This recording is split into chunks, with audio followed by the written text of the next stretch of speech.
Hello friends, मी प्राजक्ता। तुम्हाला माहिती आहे का राज्यघटनेतल्या आर्टिकल 9 आणि 10 मध्ये काय लिहिलेलं आहे? चला तर पाहूया एका मिनिटाच्या व्हिडिओमध्ये। भारतीय नागरिकत्व टिकवणं जेवढं महत्त्वाचं आहे तेवढंच ते गमावणं। आर्टिकल 9 सांगतो, जर एखाद्या व्यक्तीने स्वतःहून दुसऱ्या देशाचे नागरिकत्व स्वीकारले तर तो आपोआप भारतीय नागरिक राहणार नाही।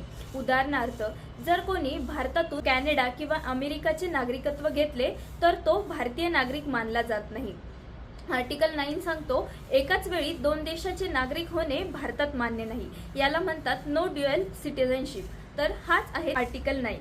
आर्टिकल 10 सांगतो, ज्यांना संविधानानुसार भारतीय नागरिकत्व आहेत त्यांच्या नागरिकत्वाचे हक्क कायद्याने सुरक्षित आहेत। म्हणजेच काय, सिटिझनशिप मिळणं, टिकणं आणि संपणं याबद्दल सरकार वेगवेगळे कायदे बनवू शकते, पण तोपर्यंत ज्याच्याकडे भारतीय नागरिकत्व आहे त्याला भारताचा पूर्णपणे हक्क आहे।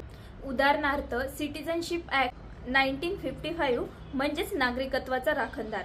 आर्टिकल 10 सांगतो, प्रत्येकाला नागरिकत्वाचा हक्क आहे आणि कायदा त्या हक्काची रक्षा करतो। चला तर कमेंट करून नक्की सांगा, भारतीय नागरिकत्वाचे संरक्षण कोण करतो? व्हिडिओ आवडला असल्यास लाईक आणि शेअर करा आणि जर असेच अपडेट डेली हवे असतील तर माझ्या चॅनलला फॉलो आणि सबस्क्राईब नक्की करा।